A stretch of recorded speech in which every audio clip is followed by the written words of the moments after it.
yemre nyobra han tar biga wana la yam timbang tian nyobra tar biga gawra me a gawra ya apaso mai apaso mai ana pahada ana o moto wala ana o moto me pa moe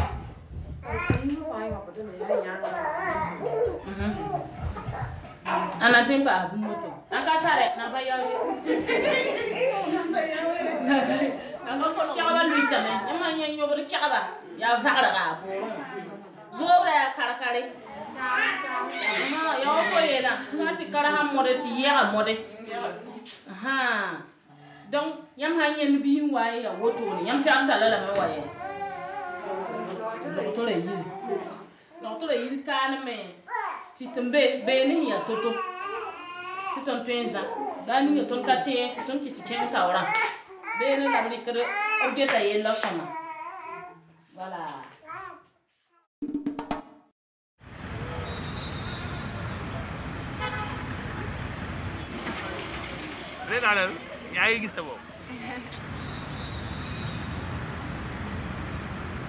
Donc Alima existe depuis 2009 avec trois axes de travail essentiellement.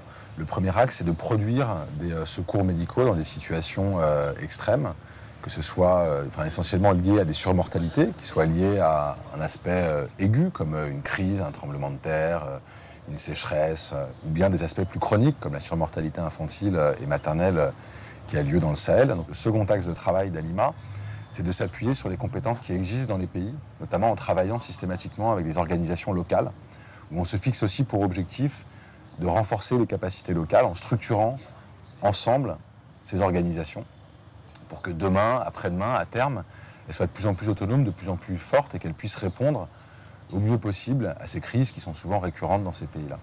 Le troisième axe, c'est ce qu'on appelle la recherche opérationnelle, l'innovation. C'est d'essayer, à chaque fois qu'on intervient, de trouver une façon plus adaptée, plus pertinente d'intervenir et de tester ces nouvelles façons de faire, ces nouvelles stratégies, ces nouveaux modes opératoires.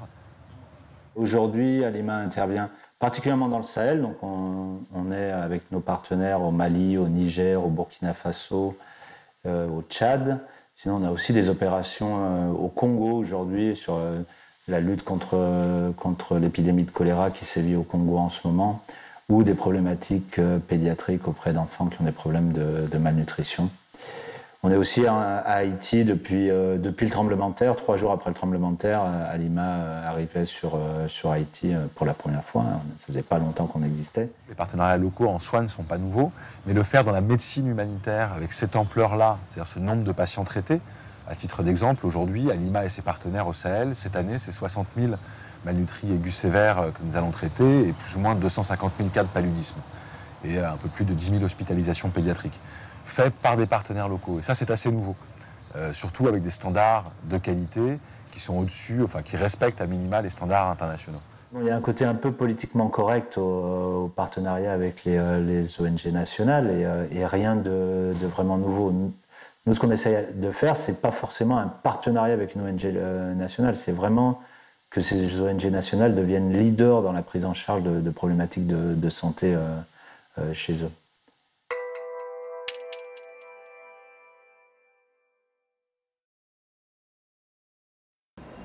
Keogo nous a contactés en fin d'année 2011 autour de la problématique de la malnutrition. Notre mode de collaboration, c'est qu'Alima intervient en appui technique à Keogo pour qu'elle puisse mettre en œuvre ce projet de prise en charge de la malnutrition au niveau des Yako. Keogo, c'est une ONG burkinabé d'aide à l'enfance qui intervient aussi bien dans le domaine médical que dans le domaine psychosocial. Alors, ça signifie initiation. C'est une école de transmission des valeurs et des vertus pour un passage réussi à l'âge adulte.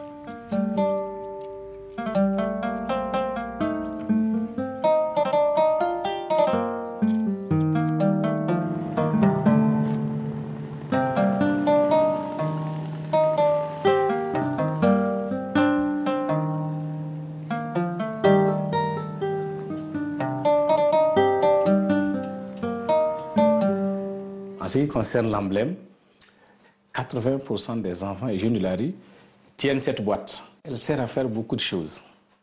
D'abord à mendier et aussi utiliser lors du sommeil pour servir d'oreiller. Ils l'utilisent pour laver leurs petits habits. Ils l'utilisent aussi lorsqu'ils voyagent et c'est un objet de reconnaissance du groupe.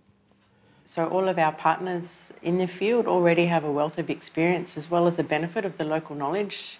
They're local people, they know the needs that are required. Aussi les choses peuvent durer parce que nous avons la même façon de voir la chose et on est tout le temps ensemble. On n'ira nulle part jamais. Et donc, dans ce sens, nous pensons que c'est un avantage que nous avons parce qu'il y a tous ces préalables d'études du milieu. On en fait pour pouvoir avancer, mais il y a des choses que nous sautons parce que nous sommes du terroir et ça facilite vraiment notre action. Et ça permet à l'autre, celui-là qu'on est venu appuyer, de poser toutes les questions parce qu'il n'y a pas de gêne entre nous. Il dit ce qu'il pense et vraiment, ça devient un partenariat du donnant-donné.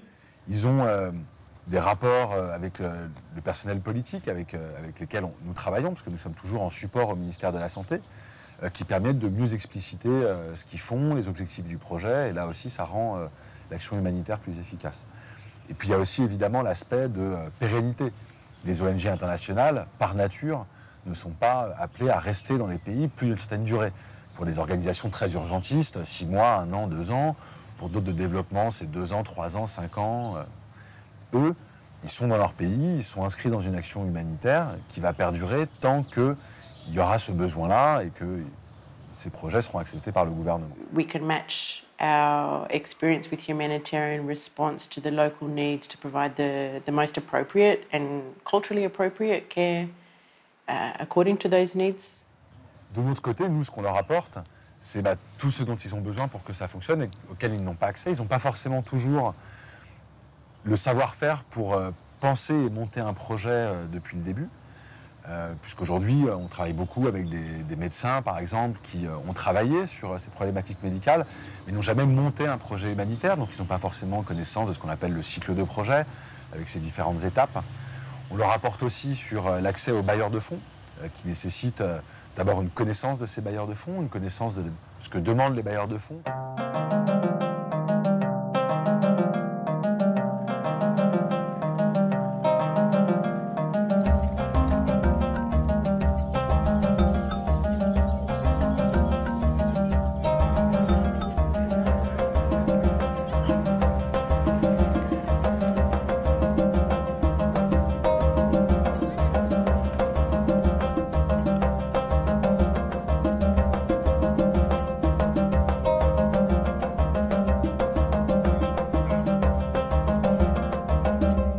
Le choix de Yako, il a été motivé par la position du district, parce que la région nord du Burkina fait partie des régions les plus affectées par la crise alimentaire de cette année. La région comporte 5 districts, dont les 4 autres bénéficient déjà d'appui d'ONG dans le domaine de la prise en charge de la malnutrition. Le district sanitaire de Yako couvre toute la province du Passolé, qui se situe à 110 km de Ouagadougou.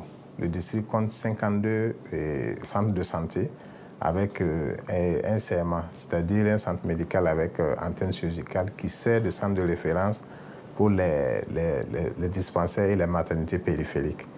Voilà, pour l'année 2012, nous avons 372 403 habitants. Les personnes qui ont moins de 15 ans, c'est en gros 50% de la population. Aujourd'hui, on estime à peu près la population des enfants de moins de 5 ans probablement atteinte de malnutrition aiguë sévère à 3000 à 3500 enfants, donc de fort risque de mortalité, ce qui va effectivement probablement entraîner une prise en charge hospitalière à peu près de 450 enfants. Il faut dire que selon l'Organisation du système de santé au Burkina Faso, on a nos CSPS que nous appelons Centres de santé et de promotion sociale, qui regroupent des maternités et des dispensaires qui sont répartis sur toute l'étendue du district. Et ces centres de santé sont chargés c'est le premier contact avec la population. Une fois que ça dépasse les compétences de ces agents, ils réfèrent ces malades vers le centre médical où il y a des médecins où il y a des infirmiers spécialisés pour la suite de la prise en charge.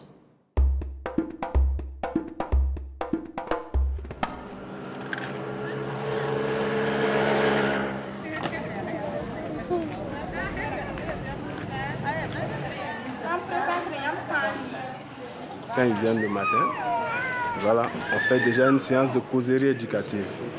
Donc on les voit, cause avec eux. Voilà. Donc il y a un petit abonné. Vitamine bébé, ribon compte bang bébé né, ribon salra ning bébé né, nyam ni me. Nan le bon toxé, nyam hanyena. Nyam yella, la yam les inkalemi. En tout cas, ça m'a appris quelque chose que ils ignoraient. Par rapport à la nutrition, il y a des éléments que j'ai cru que j'ai su que c'est important pour la santé de mon enfant. Pour les aliments qu'elle nous a présentés, c'est vraiment intéressant et ça participe aussi à l'entretien de l'enfant. Et après la causerie éducative, on fait la pesée. On prend le poids.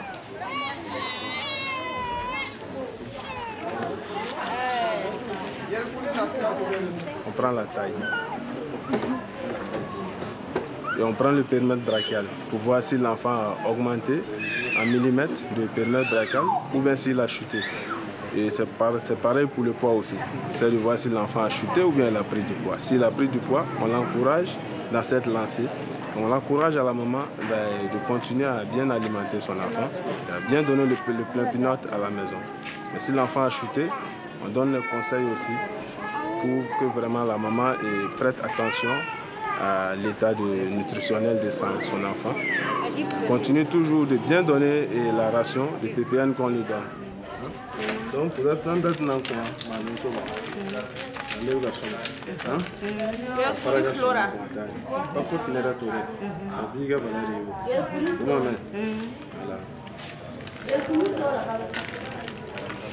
de rendez-vous ya.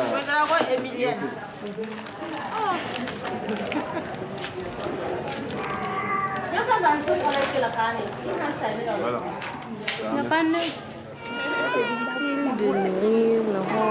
L'argent joue vraiment. L'argent joue un grand rôle dans la nourrition de l'enfant. Et le temps aussi est très défavorable. Quand il pleut, bon, la mère est obligée d'aller au champ. Elle ne se soucie pas trop de la santé de son enfant. Ou bien quand l'enfant est suivi pendant 2 jours, pendant 2 semaines, et l'enfant commence à... il a un bon état clinique. Et la mère se dit que l'enfant va mieux. Elle ne veut plus revenir, elle préfère aller au champ.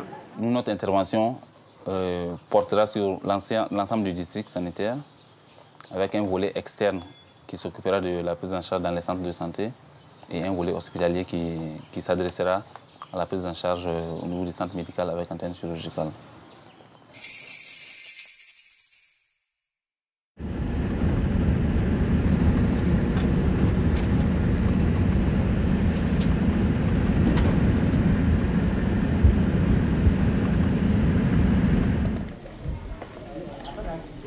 Comment améliorer ça?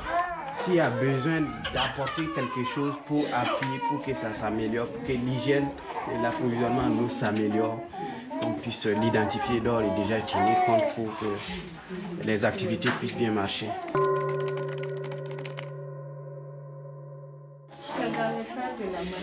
La maladie.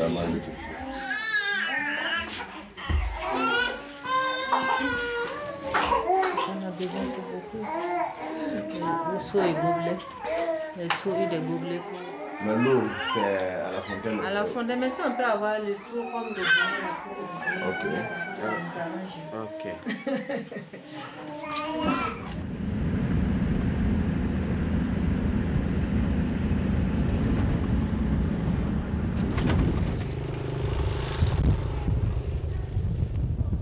Les masques que vous suivez, ils ont des fiches de ration? À leur niveau, non. vous ne leur donnez pas de fiche de ration. Il n'y a pas une fiche, une carte où chaque fois quand ils viennent, vous notez les paramètres que vous avez observés à la pesée et la quantité de plein peanut que vous avez donné. Ce sont des fiches qui sont avec moi. C'est ça seulement, donc il n'y a pas de fiche de ration. Ok. Mais les fiches de suivi, là, ça, il y en a suffisamment? Il n'y en a pas suffisamment. Donc actuellement, vous avez du plein peanut. Ça vaut combien? Combien de cartons? On ne peut pas vous fournir en plein peanut, mais au moins pour le démarrage de l'activité, c'est quand même nécessaire d'en disposer. Vous n'avez pas une idée de la quantité, mais vous savez seulement qu'il y a. L'amoxicilline pour la prise en charge, le traitement systématique. Il y en a avec, mais présentement ce qu'il y a là, c'est périmé. C'est périmé, donc vous n'en avez pas. L'acide folique. Tout est périmé. D'accord, on va vérifier ce que vous avez. Oui. Et puis on va vous vérifier. Voilà, merci beaucoup. Merci beaucoup. Le matériel, on peut avoir aussi. Peut-être bien pas. Puisque moi, je prends un charge là-bas. Donc on a prévu d'appuyer les 52 centres de santé en aidant à la prise en charge des cas de malnutrition aiguë sévère au niveau de ces centres.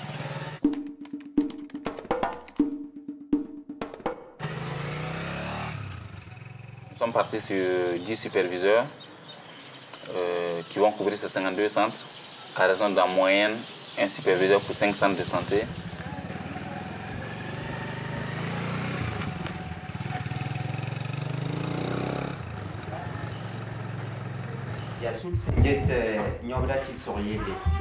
Voilà, donc vous serez à midi, vous serez à la tour d'un qui est là en Watt, si ça t'a voilà, donc nous il y a sous la tour, nous avons dit que nous avons type sur l'île, comme là, nous passons à Nyobra. Voilà, il y a une dénomination sera la marxienne comme on peut baiser pour voilà, donc on n'a pas ça d'autre point, ta main sera née en bas. Voilà, mon rien qui verrait sur moi, il y a boum, c'est un affaire. Ok, voilà, tu peux commencer. Le rôle des superviseurs, c'est vraiment d'appuyer et les chefs de poste et l'infirmier adjoint en général qui font l'activité, et même la matrone de temps en temps, c'est de les appuyer à mener l'activité. Comme ça. Non, ça va être comme ça. Ça. Tu vois, non? Avant de porter. Voilà. Non, on va directement. Vous allez directement. Voilà. Tu fais ça. Voilà. Et c'est cette valeur-là là où la flèche indique là que tu dois dire. Voilà. Ça fait combien? 13 combien? 13,7. Voilà, 13,7. Voilà. Okay, voilà. C'est comme ça on va prendre. Tu peux procéder. Ça veut dire que l'enfant il est dans la partie verte là. Voilà, donc c'est un peu proche des modérés. Voilà, donc tu pourrais lui donner des conseils nutritionnels pour que l'enfant ne tombe pas voilà, dans les modérés. Voilà, c'est ça. C'est pas du tout de la substitution. Donc l'objectif non plus, c'est pas de devenir un contrôleur pour leur montrer les bonnes manières, les mauvaises manières, non. C'est vraiment de les accompagner à améliorer ce qu'ils font déjà.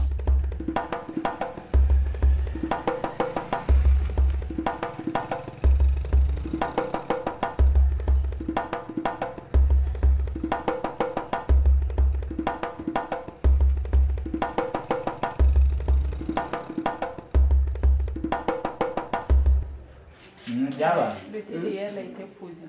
Il se prononce bon, il y a un d'abord. Parce que il se fait beaucoup d'abord. Non, Yaba. Il faut que tu tombes sur mon tas. Il y a un point qui n'a pas Wakawa. Il y a un temple à Bumbingo. Non, il n'y a pas de carne. Biga Borambi. À Boran. Borawana. À France. France, mais pas de Nambanga Sonra.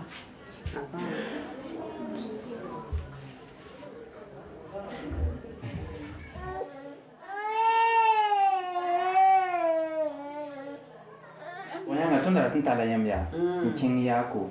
Voilà, la chain pas boom ya, bien comme tiens, yam chain making nyam da tennis ba fa ti wata din kin ya ko ya tan kai tiam na yi se di fa na yi zalim tan tiam le de gonga ka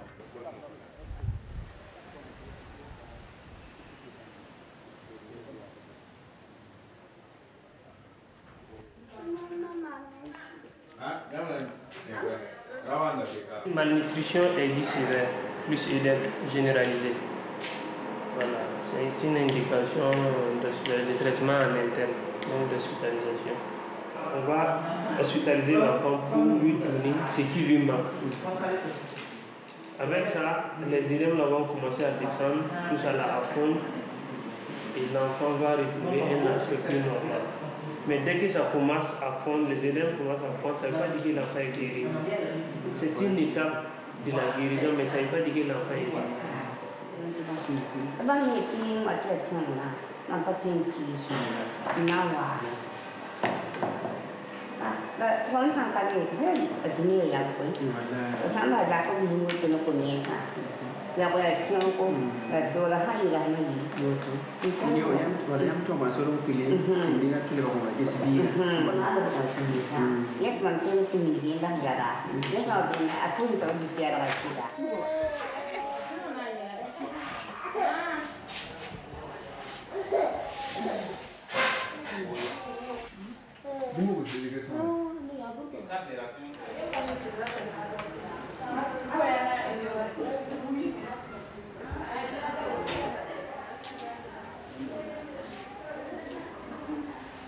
En ce qui concerne l'activité hospitalière, nous avons initié en collaboration avec l'équipe cadre du district d'intervenir au sein des structures même de l'hôpital, c'est-à-dire au sein de la pédiatrie.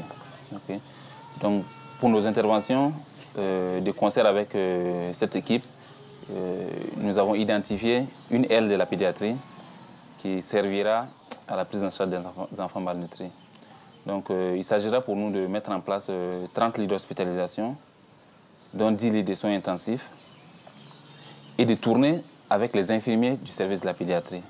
Donc cet aspect, vraiment, il est important, parce qu'initialement, nous avions une vision de renforcer le service de pédiatrie en infirmiers, mais nous avons été agréablement surpris de la réaction de l'équipe cadre du district qui nous a proposé des infirmiers pour renforcer nos équipes.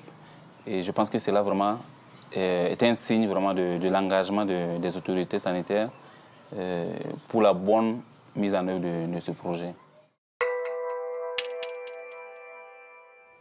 Okay, donc l'idée c'est vraiment de rehausser de manière générale l'activité au sein de la pédiatrie et que nous aussi au niveau de la nutrition, vraiment on soit satisfait.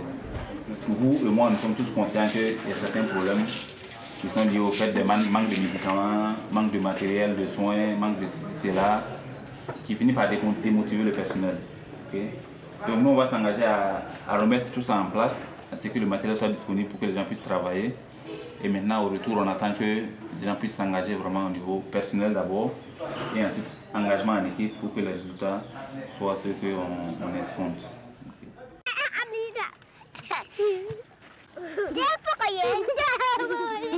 Depuis 3 ans qu'Alima a été créée, les objectifs des projets ont été atteints. On a réussi à soigner les personnes qu'on souhaitait soigner avec la qualité qu'on souhaitait. Et cette idée de partenaires locaux sur de la médecine est quelque chose qui fonctionne. Aujourd'hui, on a BFN, le premier de nos partenaires, est devenu l'organisation nationale la plus importante au Niger et commence à être reconnue par ses pairs, par les politiques, par les bailleurs de fonds. Non, demain, ou peut-être après-demain, ce qu'on peut espérer, c'est de voir des organisations médicales internationales issues de l'Afrique. Il y en a quelques-unes, mais qu'on leur donne leur place vraiment et qu'elles deviennent leaders sur la prise en charge d'un certain nombre de problématiques médicales dans leur propre région. C'est comme une obligation. On est obligé d'aller dans ce sens-là. Ça nous paraît évident. Les lignes politiques, économiques sont en train de changer et l'action humanitaire ne peut pas rester occidentalo-centrée. Et donc ça nous paraît être une évidence qu'une partie de la décision de ces actions médicales internationales doit se faire de plus en plus vers les pays dans lesquels on intervient.